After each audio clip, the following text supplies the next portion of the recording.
السلام علیکم. سنہری تاریخ میں آپ کا میزبان علی عثمانی آپ کے سامنے حاضر ہے. ناظرین، گزشتہ پروگراموں میں ہم نے ڈسکشن کی مختلف مسلمانوں کی ان ٹیکنالوجیز پہ جس میں مسلمانوں نے بڑا عروج حاصل کیا. ہم نے لاسٹ پروگرام میں ڈسکشن کی کیمسٹری کے بارے میں، اور اس میں ہم نے ایک بات کی کہ کس طرح مسلمانوں نے مختلف ہتھیار جو ہے وہ بنائے، اور یقیناً ہتھیار بنانا ایک اہم ضرورت تھی کیونکہ مسلمانوں کی ایک عسکری قوت ہونی چاہیے تھی، کیونکہ جتنا بڑا ایریا وہ چلا رہے تھے، جتنے بڑے مختلف ایریا پہ حکومت کر رہے تھے، اس میں ضروری تھا کہ ایک ایسی سلطنت ہو جس میں امن و امان ہو. تو اس میں بات کرنے کے لیے کہ مسلمانوں نے اپنی عسکری قوت کے لیے اپنے ہتھیاروں میں، ٹیکنالوجیز میں کیا کیا چیزیں انوینشن کی، اس میں بات کرنے کے لیے ہم ایک بار پھر اپنے مہمان ڈاکٹر مفتی حسن عثمانی صاحب کو دعوت دیتے ہیں. مفتی صاحب، بات ہو رہی تھی ہتھیاروں کے بارے میں، بارود کے بارے میں. آپ بتا رہے تھے کہ بارود جو ہے اس میں کس طرح مسلمانوں نے کیا کیا اس میں کام کیے اور کس طرح کی جو ہے نا وہ ایڈوانس ویپنری بنائی.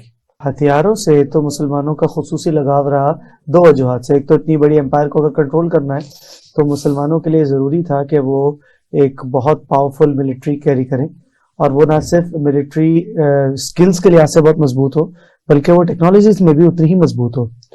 لیکن حقیقت یہ ہے کہ یہ جتنی ٹیکنالوجی ہے یہ جناب رسول اللہ صلی اللہ علیہ وسلم کے زمانے سے ہی اس کی مسلمانوں میں ہنگر فیل ہوتی ہے. ایسے کئی مواقع دکھتے ہیں کہ جہاں نبی کریم صلی اللہ علیہ وسلم نے کچھ صحابہ کرام کو میدان جنگ میں بھیجنے کے بجائے کسی اور مقام پر بھیج دیا، اور بعد میں تاریخی شواہد سے پتہ چلتا ہے کہ وہ اس وقت منجنیق، وہ ایک ویپن ہوتا تھا اس زمانے میں، اس کو چلانے اور بنانے کا ہنر سیکھ رہے ہیں. تو یہ ایک مسلمانوں میں ایک شروع سے ایک ٹینڈنسی تھی کہ مسلمان ہر علم میں ملکہ حاصل کریں، لیکن اس میں ویپنز بھی شامل تھے. اور ویپنز کو مسلمانوں میں چونکہ 1000 سال کا ٹائم دیکھا، انہوں نے اتفاق سے 3 ایراز دیکھے. جی. ایک وہ ایرا تھا جب صرف تلوار، تیر اور نیزہ ہوتا تھا. جی. ایک وہ دور تھا. پھر وہ تھوڑا سا ایکسٹینڈ ہوا اور پھر مسلمانوں نے دور دیکھا جب تلوار، تیر اور نئی چیزیں آ گئی، گریک فائر آ گئی، ڈیماسکس اسٹیل مسلمانوں کی آ گئی، اور چیزیں آ گئی. پھر وہ اور ایکسٹینڈ تک گیا اور پھر بارود انٹروڈیوس ہو گیا، اور اس بارود کے اندر بھی یہاں تک انٹروڈکشن مسلمانوں کی آ گئی کہ میزائل ٹیکنالوجیز آ گئیں اور گنز آ گئیں اور یہ ویپنز اور سسٹمز آ گئے. یہ سب مسلمانوں نے اس کے مختلف ایراز کو دیکھا ہے. اس کے نتیجے میں مسلمانوں نے اسی طرح ایوالو بھی کیا. جی. آپ کو پتا ہے ڈیماسکس اسٹیل بنانے کی ایک ایسی ٹیکنالوجی تھی دمشق میں ہوئی تھی، اور آج تک اس کا وہ ٹیکنالوجی گم ہو گئی تاریخ میں. اچھا. آج بھی تاریخی طور پہ کہا جاتا ہے وہ کیا تھا کچھ نہیں پتا، لیکن وہ بہت شاندار اسٹیل تھا جو کوئی ٹیکنالوجی، جیسے پچھلی میں بات ہو رہی تھی کیا سیشن میں کہ جو ہے نا کیمسٹری میں مسلمانوں نے بڑی مہارت لی تھی، اور یہ اسی کا آؤٹ کم تھا کہ انہوں نے ڈیماسکس اسٹیل تیار کیا، ایک خصوصی اسٹیل جو ویپن سسٹم. اس زمانے کا کیا تھا؟ تلوار. بہترین تلوار وہ بن تھی، اور اس تلوار کی بہت شہرہ تھا، اور وہ بڑی تیز دھار والی تھی اور ٹوٹتی نہیں تھی وہ تلوار. تو یہ ایک مسلمانوں کا ایک کی ایجاد تھی.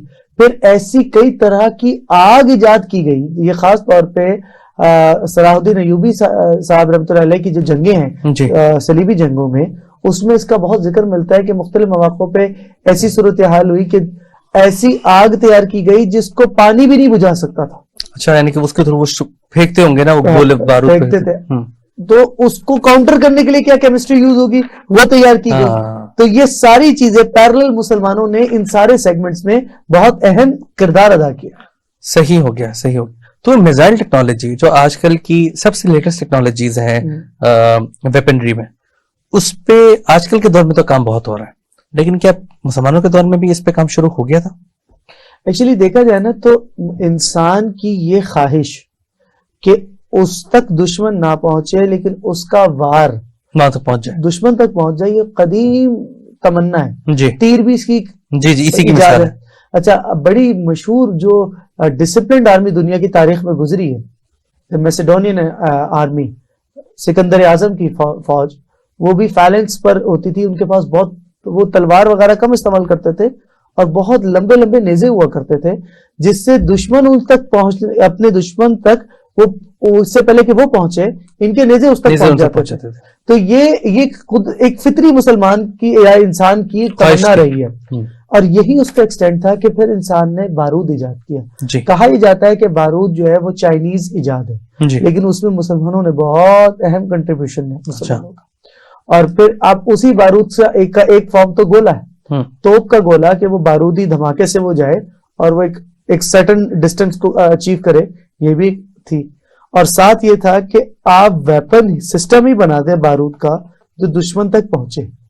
یہ بھی مسلمانوں کیا موجود ہے, ایسی مسلمان کتابوں میں ڈرائنگز موجود ہیں کہ جس میں لشکر میں جا رہے ہیں اور کندھے کے اوپر کوئی ویپن رکھا ہوا ہے جو دیکھ کے ایسا لگتا ہے جیسے کوئی راکٹ لانچر ہے.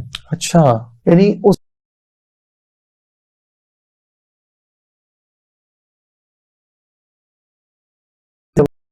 وہ پروجیکٹائل جو ہے وہ جہاں تک پہنچ جائے جہاں تک وہ چاہتے ہیں. تو یہ آئیڈیا موجود ہے. اچھا, اسی کی فردر ایکسٹینڈ جو میں پچھلے پروگرام میں بھی ذکر کر رہا ہوں کہ ٹیپو سلطان انہوں نے بھی اس پہ بہت کام کیا اور ایک ایسا ویپن تیار کیا جو دشمن تک بہت آگے تک وار کر سکتا تھا. اچھا, میں یہاں بات روک کے عرض کروں, ٹیپو سلطان اتنے زبردست انوینٹر تھے. اچھا, ایز اے رولر, یعنی ہمیں تو صرف ٹیپو سلطان کی شخصیت کا یہ پہلو زیادہ پتہ چلتا ہے کہ انہوں نے انگریزوں سے لڑائی لڑی, شجاعت, لیکن اپنے وقت میں ایک تو ملٹری اسٹریٹجیز کو سمجھنے میں بے حد ماہر آدمی تھے. دو لوگ ایسے تھے, ایک طرف وہ نیپولین بوناپارٹ اور دوسری طرف ٹیپو سلطان, اپنے وقت میں جو بیٹل فیلڈ کو بہت زبردست طریقہ سمجھتے تھے. اور جو ہے نا انگریزوں کے پاس بعد میں ایک جنرل آئے جنہوں نے کچھ چیزیں کی, انگریزوں کی مہارت کے اوپر ان کے پاس توڑ نہیں تھا ان دونوں کمانڈرز کا. اور ٹیپو سلطان ایک طرف تو اس میں بڑے ماہر تھے, دوسری طرف انہوں نے اپنی جو امپائر تھی اس میں پراسپیرٹی اور لوگوں کے لیے اپرچونٹیز بہت کریٹ کر دی تھی. وہیں ان کی بہت ساری ایجادات بھی, ان ایجادات میں سے ایک بڑی انٹرسٹنگ ایجاد ہے کہ ایک شعر ہے, ایک میوزیکل انسٹرومنٹ ہے ایکچولی وہ, لیکن ایک شعر ہے جس نے ایک انگریز کو دبا رکھا ہے. اچھا, ہاں, اور اس کو جب اس میں ہوا بھری جاتی تھی وہ اس سے میوزک کریٹ ہوتا تھا. اچھا, تو ٹیپو سلطان اس طرح کی انوینشنز ان کے زمانے میں بہت نظر آتی ہیں جو سب کانٹیننٹ کی اسپیشلٹی تھی. میں عرض یہ کر رہا تھا کہ جو ویپن سسٹم تھا جو ٹیپو سلطان نے بنایا وہ بعد میں بیٹل آف واٹرلو میں انگریزوں نے نیپولین بوناپارٹ کے اگینسٹ استعمال کیا. وہ بیٹل سسٹم تھا کیا اس میں, مطلب وہ بیسیکلی یوں سمجھ لیں کہ ایک ایسا راکٹ سسٹم تھا کہ جس کو آگ لگا دی جاتی تھی تو وہ ایک فاصلے تک جا کر پھٹتا تھا. جو کائنڈ آف میزائل ٹیکنالوجی کی انیشیل ٹیکنالوجی, وہاں پہ جا کے اپنے ایریا پہ جا کے جہاں پہ اس کو جانا وہاں پہ جا کے پھٹتا تھا تاکہ وہاں پہ ڈیمیج کر سکے. تو اچھا, اس میں ایک طرف تو یہ تھا. ایک اور بہت ہی انٹرسٹنگ ٹیکنالوجی جو مسلمانوں نے بنائی جس نے بیسیکلی جو سی وار ہے, جو یعنی سمندری جنگ ہے, اس کو بالکل بدل کے رکھ دیا. وہ کیا؟ اور وہ تھا ایک ٹارپیڈو. اچھا, لیکن ٹارپیڈو تو بیسیکلی انڈر واٹر ٹریول کرتا ہے. یہ ایک سرفیس پہ, پانی کی سرفیس پہ رہنے والا ایک بام تھا. اچھا, اور انٹرسٹنگلی یہ اگر ہمیں موقع ملا تو انشاءاللہ اس کے ماڈلز بھی کبھی شیئر کریں گے ساتھ ناظرین سے, کہ وہ ایسا ویپن سسٹم تھا جس کو بعد میں اس ماڈل کے اوپر ایک ویپن بنایا گیا, اس کو ٹیسٹ کیا تو وہ کامیاب بھی رہا. اس کا ڈیمو ٹیسٹ کامیاب ہوا. اور وہ بیسیکلی یہ تھا کہ کشتی تھی. اس زمانے میں پرابلم وہی ہے کہ جو مسلمان ہیں یا دشمن ہیں ان تک اگر مسلمان پہنچنا چاہتے ہیں تو ایک طریقہ تو یہ کہ آپ اس کے کنارے پر پہنچ جائیں, اس پہ خطرہ زیادہ ہے. اور ایک طریقہ یہ کہ آپ تو دور رہیں لیکن اس تک ایک بم پہنچا دیں. یہ آسان کام ہے. تو اس کے لیے انہوں نے ایک ایسی ڈیوائس تیار کی جو ایک کشتی سی تھی. اس کشتی کو آگ لگائی جاتی تھی تو وہ ٹریول کرتی تھی اور ایک سرٹن ڈسٹینس پر جا کے وہ دھماکے سے پھٹ جاتی تھی. یعنی اگر اس کو ذرا فاصلے پر ایسے مقام سے فائر کیا جائے جہاں تیر نہیں پہنچ سکتا اور وہاں سے فائر کیا جائے تو وہ ٹریول کرتے کرتے دشمن کے جہاز پر پہنچے گی اور بارود سے پھٹ جائے گی. اس کو روکنا بھی مشکل ہے. اس کو روکنا مشکل ہے. تو یہ ایک بڑا یونیک ویپن تھا جس کے ذریعے مسلمانوں نے گویا کہ اپنی آبی قوتوں پہ بھی کام کیا اور اس کے بعد دوسرے جو کنونشنل وار جسے ہم کہتے ہیں اس پہ بھی انہوں نے کام کیا, بہت کام کیا. بلکہ جو شپ بلڈنگ ہے, حالانکہ مسلمانوں کا اس سے پرائمریلی کوئی تعلق نہیں تھا. جناب رسول اللہ صلی اللہ علیہ وسلم کے زمانے میں نہیں لوگ واقف تھے, حضرت عمر فاروق کے زمانے میں تھے. حضرت معاویہ نے یہ کروایا تھا اللہ تعالیٰ عنہ نے یہ شروع کروایا تھا. اور میڈیٹیرینین جو آج کا سمندر ہے اس کو مسلم لیک کہا گیا ایک زمانے میں. اچھا. مسلمانوں کے پاس اتنا پاورفل نیول آرمر تھا جس کا کوئی ثانی نہیں تھا, بلکہ تاریخ میں ایسے کمال کے مسلمان کمانڈرز گزرے جن میں سے خیر الدین باربروسا ایک ایسے کمانڈر تھے جنہوں نے ایک بڑی مزیدار لڑائی ہوئی تھی سمندر میں, اور صرف آٹومن امپائر کے یہ سنگل کمانڈر خیر الدین باربروسا, ان کے مقابلے میں ایک ہولی لیگ کریٹ ہوئی, جیسے آج کل نیٹو جمع ہوتا ہے نا کہ 22 ملکوں کی فوج چڑھ دوڑتی کسی میں, اس زمانے میں بھی ایک نیٹو تھا. اس زمانے میں اس کو کہتے تھے ہولی لیگ. ہاں جی. اس کے سارے ملکوں نے مل کے, سارے ملکوں نے اپنی, یورپ نے سب نے مل کے اپنی ایک فوج تیار کی. اس فوج کا مقابلہ کرایا گیا خیر الدین باربروسا سے, اور انہوں نے سنگل ہینڈیڈلی آؤٹ کلاس کر دیا ان سب کو.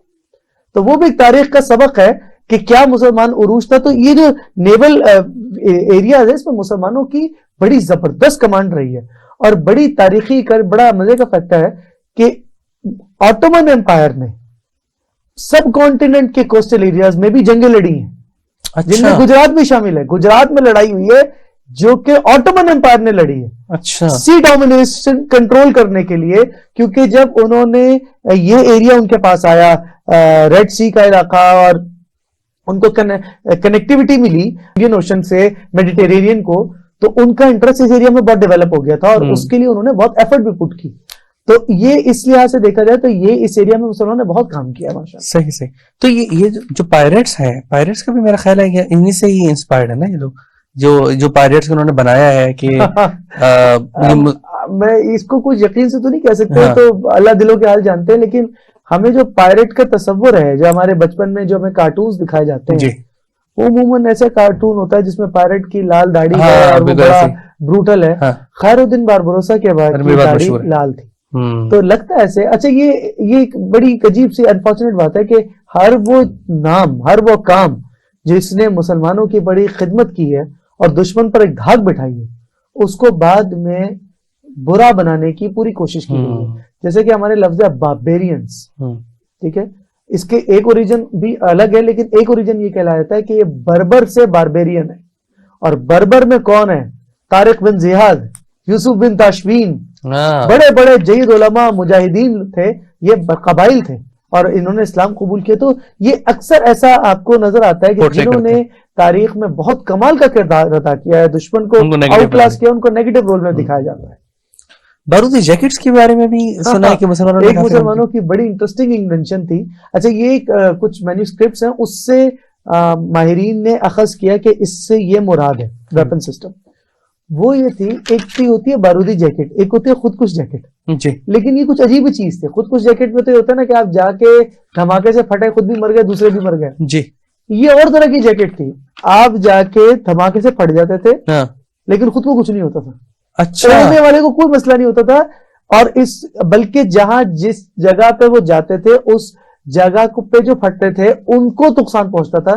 انہوں نے ایسا فیبرک ڈیولپ کر لیا تھا, فائر پروف اور یو کہہ بومب پروف فیبرک. وہ جیکٹ پہنی, اس کے اوپر بومب لگایا اور دشمن کے لشکر میں گھس گئے, وہ پھٹا تو باقی سارے مر گئے, لیکن یہ جو ہے نا جو لے کے جانے والا ہے بچ گئے.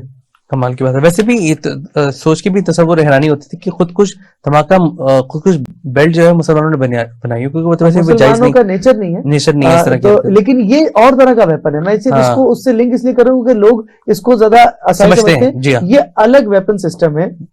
ویسے بھی مسلمانوں میں جہاد کے لیے قربانی دینے کا بہت کانسیپٹ ہے, لیکن کسی معصوم کو مارنے کا مسلمانوں میں کوئی کانسیپٹ نہیں. ناظرین, گفتگو کا سلسلہ جاری رکھیں گے, ہتھیاروں کے بارے میں بات کر رہے ہیں, اور اسی کو سلسلے کو جاری رکھیں گے. دیکھتے رہیے سنہری تاریخ. مسلمان مصیبت میں گھبرایا نہیں کرتا. مینار پاکستان 1940 کی ایک اسپیشل یاد. 14 اگست آزادی کا وہ اسپیشل دن. بلوچستان قدرتی نظاروں سے ملبوس ایک اسپیشل داستان. سندھ ثقافت کی چاشنی میں ڈوبی ایک اسپیشل کہانی. پنجاب خوبصورت وادیوں میں بکھری ایک اسپیشل تاریخ. خیبر پختونخوا